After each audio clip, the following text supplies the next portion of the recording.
Una vez más con ustedes les habla el profesor Luis Mesa García de la Escuela Gabriel Mistral, aquí en Iquique. Esta vez viendo lenguaje, en la última clase de lenguaje que vamos a tener. Y quería terminar justamente viendo un texto biográfico, ¿ya? Dentro de estos textos de tipo informativo, que nos dan información sobre algo. Esta vez vamos a ver sobre una biografía de una persona muy interesante, ¿ya? Que quise terminar justamente con esta persona. Por lo tanto, nuestro objetivo de la clase fue desarrollar la comprensión lectora a través de un texto biográfico como tal. Yo en la clase sincrónica le decía que veamos los órganos de los sentidos, tanto de la vista como el olfato, el gusto, el tacto, el oído. ¿Por qué? Porque justamente el personaje que vimos en la mañana fue justamente sobre la biografía de una mujer muy importante, ¿ya? Pero antes que todo, ¿qué es una biografía? Para comprender mejor la biografía, te recomendamos marcar o destacar los hechos importantes a medida que leas. Por ejemplo, esta mujer que vamos a leer su historia, su biografía, es de Helen Keller. Nació en 1880 en Alabama, Estados Unidos. Cuando tenía 19 meses de edad, es decir, era muy pequeña, sufrió una grave enfermedad que la dejó ciega y sorda para toda la vida. Entonces, importante tener en cuenta eso para el texto que vamos a leer. Pero, a pesar de eso, quisiera dejarles con una frase que dijo esta mujer, Helen Keller. Mantén tu rostro hacia el sol y no verás la sombra. Es lo que hacen los girasoles. ¿Ya? ¿Qué significará eso? ¿Qué representa el sol? ¿Con qué valores, sentimientos o emociones lo asocia? ¿Qué representa la sombra? ¿Con qué valores, sentimientos o emociones lo asocian? Es decir, mantén tu rostro hacia el sol, ¿cierto? Hacia la meta, hacia lo que nos da la vida. Acuérdense que las plantas viven del sol, los rayos solares, que transforman por la fotosíntesis de esta rayo solar, esa luz, esa energía lumínica en comida, en glucosa, en azúcar, como tal. Y no hacia la espalda, dice. Y no verás la sombra. Si estás mirando hacia el sol, si estás mirando tus metas, no vas a ver lo que te fue mal, lo que no funcionó o tu pasado. Hay que hacerlo como hacen los girasoles, decía Helen Keller. Hay que mirar hacia una meta y no hacia atrás o hacia las cosas malas que nos hayan pasado. Quería comenzar con eso porque es interesante la posición que toma Helen Keller a pesar de ser, como dice muy bien acá, ciega y sorda. Muy bien. Entonces veamos. Para leer esta biografía tenemos que tomar en cuenta que vitalidad significa energía, vivacidad. Se percató significa que se dio cuenta. Apodada significa llamada con un nombre distinto del que tiene. Ya, ahí vemos a la mujer Helen Keller, que tiene un título que dice así, Helen Keller, dos puntos, del silencio a la palabra. Y ya con el título, ¿cierto? Helen Keller, del silencio a la palabra, ¿qué querrá decir eso? Porque ella sabemos que es ciega y es sorda, pero no es muda. Veamos. Helen Keller nació en 1880 en Alabama, Estados Unidos. Cuando tenía 19 meses de edad sufrió una grave enfermedad que la dejó ciega y sorda para toda la vida. Afortunadamente, Helen era una niña con mucha vitalidad, es decir, con mucha energía y con una personalidad muy sociable, por lo que comenzó a explorar el mundo usando sus otros sentidos. Porque acuérdense que tenemos otros sentidos, no solamente el de la vista y del oído. Tocaba y olía todo. Sentía con sus manos los movimientos de otras personas para saber lo que hacían. Ordeñaba las vacas. Sin embargo, a los 5 años de edad comenzó a darse cuenta de que ella era diferente de las demás personas. Se percató, ¿cierto? Se dio cuenta de que todos se comunicaban entre sí y que para ello movían la boca. Helen decidió colocarse entre las dos personas para tocarle los labios mientras hablaban. pero no podía entender lo que decían ni era capaz de expresarse.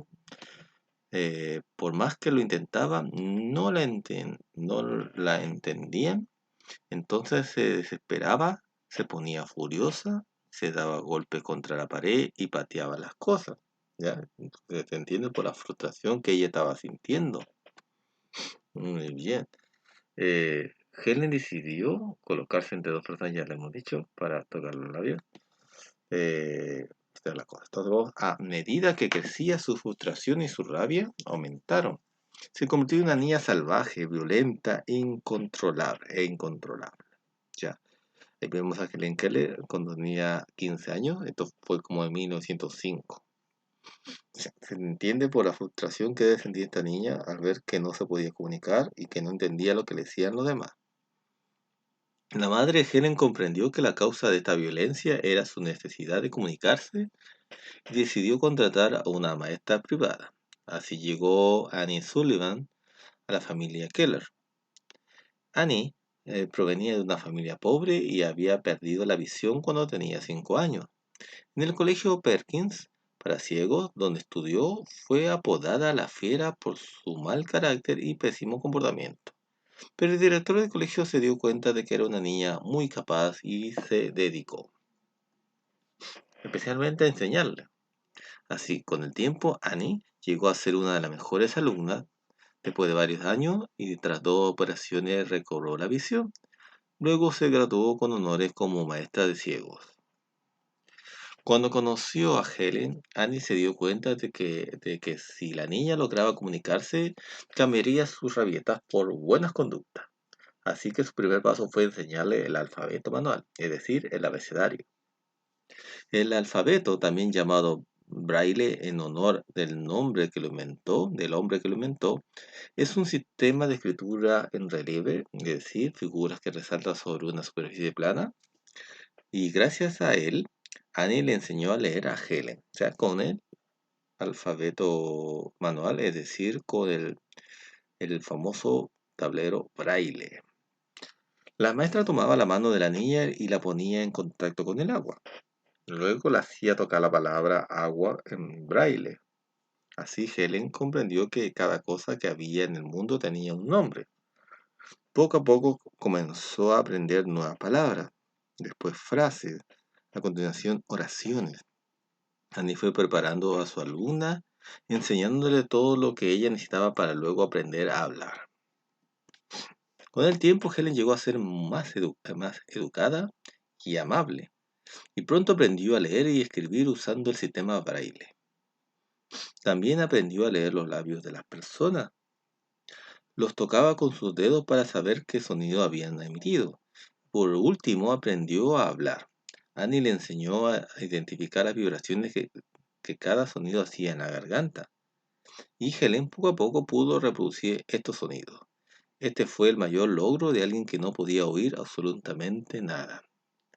Así, Annie Sullivan no solo le enseñó a leer y a escribir, sobre todo, le enseñó a entender y comunicarse con el mundo que existía a su alrededor. Un mundo que antes había permanecido oculto en el silencio y en las tinieblas. Annie y Helen nunca se separaron. Cuando la joven estuvo lista para asistir al colegio, su maestra la acompañó. Asistieron a una escuela para sordos y luego a otra para ciegos. La maestra actuaba como su intérprete. Ella transmitía a las manos de Helen lo que los profesores decían y la joven leía sus libros en braille. Como vemos ahí en la ilustración, ¿cierto? La escritura braille se basa en la combinación de puntos que se marcan con relieve. La persona ciega lee pasado la yema de los dedos de izquierda a derecha por la línea, como vemos en la imagen. Helen demostró ser una excelente estudiante. Mientras estaba en la escuela escribió el libro La historia de mi vida, con el que ganó suficiente dinero para comprarse su propia casa. Se graduó finalmente con título de honor en 1904. Helen era muy religiosa y su fe le ayudó a acercarse a otras personas con ceguera y dificultades económicas. Para ello creó la Fundación Americana para Ciegos. Helen Keller falleció en 1968. allá y su maestra demostraron al mundo que las más grandes dificultades pueden ser superadas con amor, fe, esfuerzo y espíritu de superación.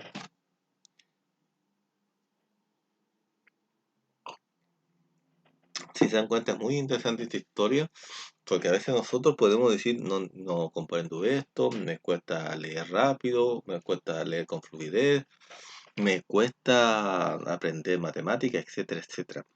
Imagínense a Helen Keller, que no podía escuchar nada y no podía ver nada. Cualquiera pensaría que sería imposible de poder aprender a estudiar, ¿cierto? Y ser alguien en la vida. Sin embargo, ella logró ser alguien en la vida gracias al esfuerzo. A nosotros tenemos ojos, podemos ver, sin embargo, muchas veces no logramos nuestros objetivos porque no nos esforzamos para ello. Por lo tanto, ¿dónde y cuándo vivió Helen Keller? Bueno, habría que ver en el texto, como lo hicimos en la clase sincrónica. Ya, si ustedes no estuvieron en la clase sincrónica, les aconsejo que vayan al texto, que está en el texto escolar, y busquen este que está al final casi del libro, del texto escolar, y respondan a esa pregunta. ¿Qué hizo Helen para conocer y comunicarse? Lo mismo, para que después puedan ver si lo que pensaron antes de leer el texto era justamente lo que ocurrió o no. Ya. Y bueno, observa la fotografía, la página 189 y describe lo que ha estado haciendo Helen, justamente era con lo que tenía que ver con el braille, ¿cierto? Que fue como la forma que ella aprendió a leer. Ya. Intérprete, ¿qué significará intérprete? Ya que Annie era el intérprete de Helen. Bueno, tiene que ver justamente porque es una persona al cual apoya a que se pueda comunicar a otra persona que no se puede directamente comunicar con otros. Ok. La idea es que ustedes hagan en su cuaderno una lista de principales hechos que hizo Helen como tal. Y lo pueden escribir en el cuaderno, como es: número 1, nace en 1880 en Alabama, Estados Unidos. Número 2, tiene una enfermedad que la deja ciega y sorda. Número 3, 4, 5, 6, 7, 8, 9, 10. Para que puedan practicar esto de hacer una secuencia, que es lo que tiene una biografía como tal. Después, escribir lo que pasó antes y después de cada hecho. Como es el caso de acá, Helen descubre que las demás personas mueven la boca para comunicarse. ¿Qué pasó antes de eso? ¿Qué pasó después de eso? Para que lo puedan escribir tanto aquí como acá. La madre de Helen contrata a Annie Sullivan como maestra. Antes de eso, ¿qué pasaba? ¿Qué pasó después a raíz de esto? ¿Cierto? Como sería como su consecuencia. ¿Qué hubiera pasado si su madre no hubiese contratado una maestra para su hija? ¿Cierto? Que fue la que la ayudó en todo momento para que llegara a ser una buena estudiante. ¿Hubiese aprendido a leer? ¿Hubiese sido tan famoso como lo es Helen Keller si no fuera por la ayuda de Annie? ¿Qué hizo Annie para que Helen superara su mal carácter? ¿Cierto? Su mal carácter estaba relacionado con qué cosa. Obviamente porque no se podía comunicar. Si Annie le ayudó a comunicarse, obviamente su carácter iba a mejorar. A Annie le pasó lo mismo. Entonces, ¿cómo sería la madre de Helen? ¿Cómo la podemos caracterizar? ¿Cuál es su opinión sobre la madre de Helen? La opinión sobre Annie Sullivan y la opinión sobre Helen Keller. Ya, por eso era importante ver esta parte, ya que lo trabajamos también en clase sincrónica. Por lo tanto, llegamos a la conclusión que la biografía, en este caso de Helen Keller, es un texto que informa sobre la vida de una persona, cuenta hechos reales y explica dónde y cuándo ocurrieron. Leer sobre la vida de personas destacadas te permite conocer lo que hicieron y formarte una opinión, entre otras cosas. Ya en este caso de Helen Keller. ¿Por qué se puede decir que Helen Keller fue una persona destacada? Obviamente porque a pesar de la dificultad llegó muy lejos y por eso hablamos de ella. Por último, veamos o releamos el siguiente párrafo. Annie provenía de una familia pobre y había perdido la visión cuando tenía 5 años. Después durante varios años y tras 2 operaciones Annie recobró la visión. Luego se graduó con honores como maestra de ciegos. Si se dan cuenta, el usar estos conectores, que ya lo hemos hablado en otras clases, después y el conector luego, está hablando de una secuencia. Es decir, lo que está antes del después es lo que pasa primero, lo que está después del después, valga la redundancia, que es justamente lo que pasó después, y que ocurrió finalmente está después del luego, que es lo que hay que escribir a continuación ahí. Para finalizar, les puedo decir que la palabra después y luego sirven para ordenar cronológicamente los hechos en un relato. Otras palabras que cumplen esta función también pueden ser antes, más tarde, entonces, cuando. Muy bien, estimado estudiante, obviamente esto lo trabajamos en clase sincrónica y los que no estuvieron pueden ver este video y les incitaría, les animaría a que si no tuvieron la clase sincrónica, fueran a su texto escolar de lenguaje, está en las últimas páginas de este texto, que lo puedan completar y escribir para que vayan desarrollándola con su comprensión lectora. Ya saben que cualquier consulta me pueden hacer a mi WhatsApp al 9760298784 o a mi correo electrónico. Cuídense mucho y hasta la próxima clase.